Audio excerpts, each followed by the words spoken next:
चणा मसाला। आता छोले असो किंवा चवळी, पांढरे चणे असो किंवा काळे चणे, सगळं काही कमाल बने। महिला अत्याचारासंदर्भात महत्त्वाची बैठक विधान भवनामध्ये होती। नीलमताई गोरे यांच्या अध्यक्षतेखाली आपल्यासोबत चित्राताई वाघ आहेत, भाजपच्या विधान परिषदेचे आमदार, पण त्यांच्याशी बातचीत करणार आहोत। ताई, एकीकडे बैठक झाली, दुसरीकडे रोहिणीताई खडसेंनी पण आता बरीचशी टीका टिप्पणी केली आहे रुपालीताई चाकणकरांवरती आणि राजीनाम्याची तर मागणी केली आहे, पण त्यासोबतच रील्स बनवतात, मेकअप करतात, रश्मिका मंदनांची पण उपमा त्यांना दिली। मेकअप पॉलिटिक्सपर्यंत हे सगळा विषय पोहोचला असं म्हणा। अत्यंत दुर्दैवी आहे। खरं तर महिला आयोगाचं कामकाज, त्याच्यामध्ये असणाऱ्या काही त्रुटी असतील तर त्या पुढे येऊन आपल्याला दाखवायला पाहिजे, आलं का लक्षात? आणि त्यामध्ये कोण काय मेकअप करतंय आणि कोण काय साडी नेसतंय याच्यावरती जर बोललं जात असेल तर मला वाटतं हे कुठेतरी एका व्यक्तीला केंद्रित करून बोललं जात आहे असं मला स्वतःला वाटतंय। मला आठवतं की जेव्हा मी एक मुलगी तिच्या कपडे घालण्याच्या वृत्तीवर बोलले होते तेव्हा याच सगळ्या होत्या की संविधानाने अधिकार दिलेला आहे, कुणी काय घालायचं। मग आता त्या साड्या नेसतात, तुम्ही नेसा त्यांच्यासारख्या साड्या, तुम्ही काम बघा काय येते, आणि जर काम होत नसेल तर ते काम दाखवून देणं आपलं काम आहे। आणि त्यासाठीच आजची बैठक होती आणि माझ्या माहितीप्रमाणे त्यांना बोलवलं होतं बैठकीला, पण त्या आल्या नाहीत। जर आपल्याला खरोखर चांगलं काम अपेक्षित असेल तर त्यासाठी सूचनाही देणं गरजेचं आहे। आमदारांना पण नाही बोलवलं, त्यांनी देखील नाराजी व्यक्त केली। मला हे उपसभापती कार्यालयाकडनं सगळ्यांना निमंत्रण देण्यात आली होती अशी मला माहिती मिळाली। ज्यांना वाटलं की नाही याच्यामध्ये बदल व्हायला पाहिजे, ज्याच्यात काही सूचना असतील ते सगळ्या जणी आलेले आहेत। एक प्रश्न असा पण उपस्थित केला जातोय की सभापतींना असे अधिकार आहेत का कॉन्स्टिट्यूशनल? कारण महिला आयोग स्वतः एक स्वतंत्र, उपसभापतींकडे हे अधिकार आहेत। उपसभापतींनी त्यांच्या अधिकारामध्ये ही बैठक बोलवली, ही फक्त राजकीय बैठक नव्हती।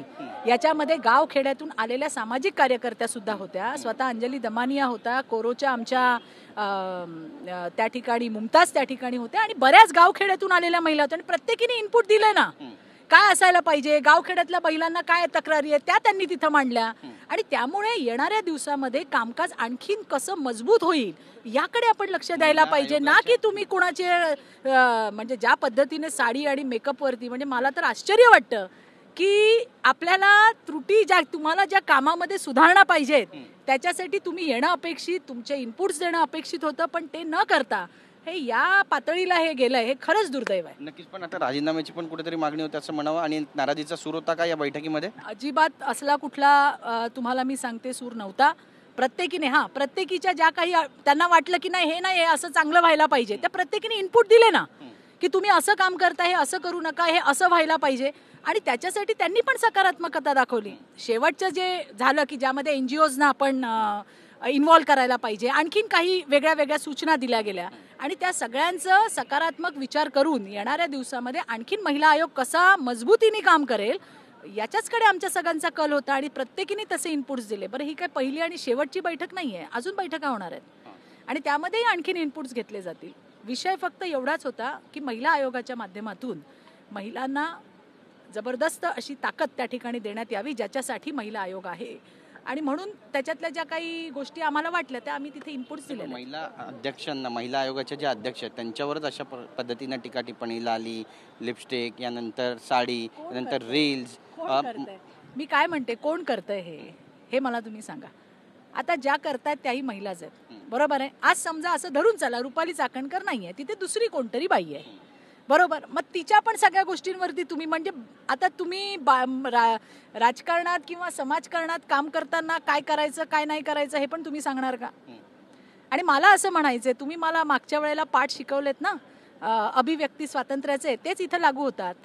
कुणी काय घालावं, कुणी काय नाही घालावं हा ज्याचा त्याचा प्रश्न आहे, असंच मला या सगळ्यांनी सांगितलेलं। चित्राताई तुम्ही प्रसिद्धीसाठी बोलतात म्हणल्या, बरोबर, तर मला त्यांना हे सांगायचं, संविधानात लिहिलेलं नाही कुठे की राजकारणात समाजकारणात काम करताना सिल्कची साडी घालायची का कॉटनची घालायची, लिपस्टिक लावायची का नाही लावायची, म्हणजे इतक्या पातळीला यांनी नेऊन ठेवलंय की आम्हाला हे बोलावं लागतंय।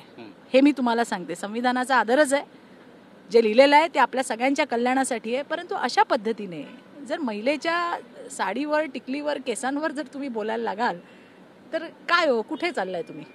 नक्कीच ताई, धन्यवाद आमची बातचीत केल्याबद्दल। कॅमेरा पर्सन मनीष विचारेसह गिरीश गायकवाड, TV9 मराठी, मुंबई। काय आता मिळाली का चव? होय तर आता मिळाली खरी चव. MDH चंकी चाट मसाला, जीवनाला खऱ्या चवीचे रंग. असली मसाले सच MDH